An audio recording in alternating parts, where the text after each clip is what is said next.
मैं Prince Kumar, assistant professor Ramlakhan Singh Yadav college Ranchi. आज मैं आप लोगों के समक्ष MCom semester 2 paper marketing of management CC 204 के विषय में चर्चा करने जा रहा हूं। आज का हमारा जो टॉपिक है वो है व्हाट इज मार्केटिंग। आज के इस ऑडियो में हम लोग ये समझने की कोशिश करेंगे कि मार्केटिंग क्या है। मार्केटिंग हमारे जीवन का एक चलता फिरता वर्ड है जिसका हम आए दिन इस्तेमाल करते हैं। मार्केटिंग वर्ड सुनने के बाद आपके मन में सबसे पहले क्या ख्याल आता है? एक आम आदमी सोचता है गंजे को कंघी बेचना ही मार्केटिंग है। जब यही प्रश्न मैं अपने स्टूडेंट से पूछता हूँ तो बताते हैं मार्केटिंग एक सेल्स है, मार्केटिंग एक प्रमोशन है, मार्केटिंग एडवर्टाइजिंग है। पर प्रश्न अभी भी बाकी है कि आखिर मार्केटिंग है क्या। चलिए मैं आपसे एक और क्वेश्चन करता हूँ। मान लिया कि आप कंघी बेचते हैं तो आप कंघी सबसे पहले किसको बेचिएगा? उसे बेचिएगा जिसे इसकी ज़रूरत है या उसे बेचिएगा जिसे इसकी ज़रूरत नहीं है? जैसे गंजे को अगर आप ज़्यादा से ज़्यादा कंघी बेचना चाहेंगे तो आप उस कस्टमर को खोजिएगा जो कंघी का ज़्यादा से ज़्यादा इस्तेमाल करते हों। इस दौरान आपको कुछ कस्टमर ऐसे भी मिलेंगे जो गंजा होने के बावजूद भी अपने 2, 3, 4 बाल को ठीक करने के लिए, कंघी का इस्तेमाल करने के लिए वो आपसे कंघी खोजेंगे। इसका ये मतलब हुआ मार्केटिंग चूना लगाने का काम नहीं है। अर्थात मार्केटिंग का ये मतलब हुआ कि मार्केटिंग जो है वो सबसे पहले कस्टमर की ज़रूरतों को समझना और उसके मुताबिक प्रोडक्ट या सर्विसेज बेचना जिससे कंपनी को अधिक से अधिक मुनाफा हो। अर्थात मार्केटिंग का मतलब क्या हुआ? मार्केटिंग में सबसे पहला काम होता है कि कस्टमर की ज़रूरतों को पहले समझना, फिर उसके मुताबिक प्रोडक्ट्स या सर्विसेज को बेचना। क्यों? क्योंकि कंपनी अधिक से अधिक मुनाफा कमा सके। यही मार्केटिंग है।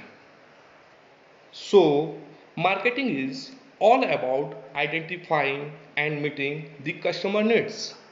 इसका ये मतलब हुआ कि मार्केटिंग पूरा का पूरा कस्टमर के नीड्स पे डिपेंड करता है।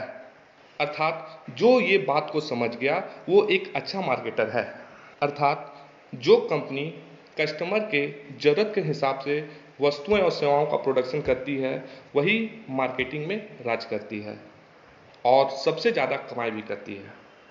आप किसी भी कंपनी का नाम ले लीजिए, जैसे Apple, LG, Samsung, Reliance, Patanjali, Unilever limited. ये सारी कंपनियां का एक ही काम होता है क्या? कि सबसे पहले वो कस्टमर की ज़रूरतों को समझती है, उसके बाद वस्तुओं का उत्पादन करती है और उसके अनुसार कस्टमर के बीच में उसे बेचती है। अर्थात इस ज़रूरत को दो भागों में बांटा गया है। अर्थात कस्टमर की ज़रूरत भी दो प्रकार की होती है। फर्स्ट मीट नीड्स और सेकेंड अनमीट नीड्स। कई बार ऐसा होता है कि कंपनी को अपने कस्टमर की ज़रूरत पहले से पता होती है, जैसे टूथपेस्ट, साबुन, तेल।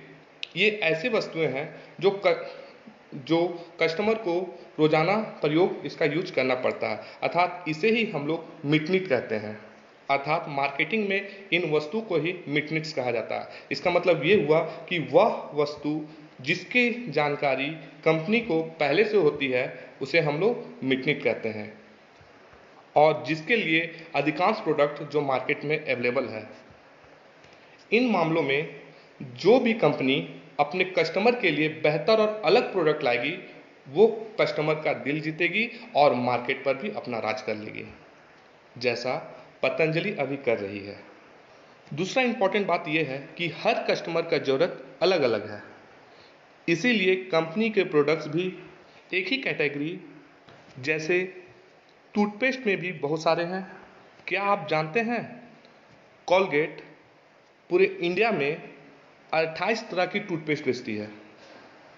अर्थात दूसरी तरह की ज़रूरतें तो हैं, लेकिन किसी कंपनी के पास इसके लिए प्रोडक्ट नहीं होता। इसे अनमिट नीड्स कहते हैं। तो पहले हमने मिट नीड्स के बारे में समझा, उसके बाद दूसरा अनमिट नीड्स के बारे में। अर्थात जिनकी ज़रूरतें पूरा करने में हमें दिक्कत होता है उसे हम लोग अनमिट नीड कहते हैं। जैसे आपको 1 लाख रुपए का कार चाहिए तो टाटा ने क्या किया? एक नैनो कार बनाया। इसी प्रकार एप्पल ने आईपॉड, आईपैड का निर्माण किया और लॉन्च किया इसे, जो अपनी तरह का एक बहुत ही अनूठा प्रोडक्ट था। ग्रेट कंपनियां मेट और अनमेट नीड्स दोनों तरह की ज़रूरतों को वो पूरा करती है, जैसे Apple, Google, Microsoft, Tata, Mahindra इत्यादि। जबकि गुड्स कंपनियां केवल मिड्स नीड्स को ही पूरा करती है। यही सबसे बड़ा डिफरेंस है गुड्स और ग्रेट कंपनियां में।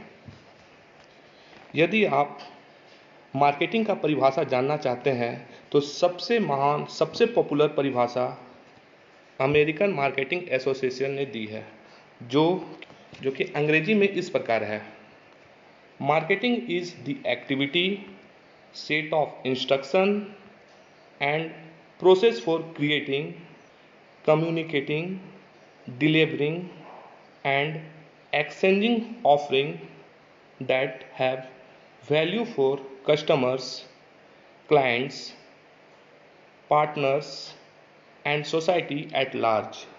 उम्मीद है बच्चों, मार्केटिंग क्या है ये आप लोगों को समझ में आ गया होगा। Thank you.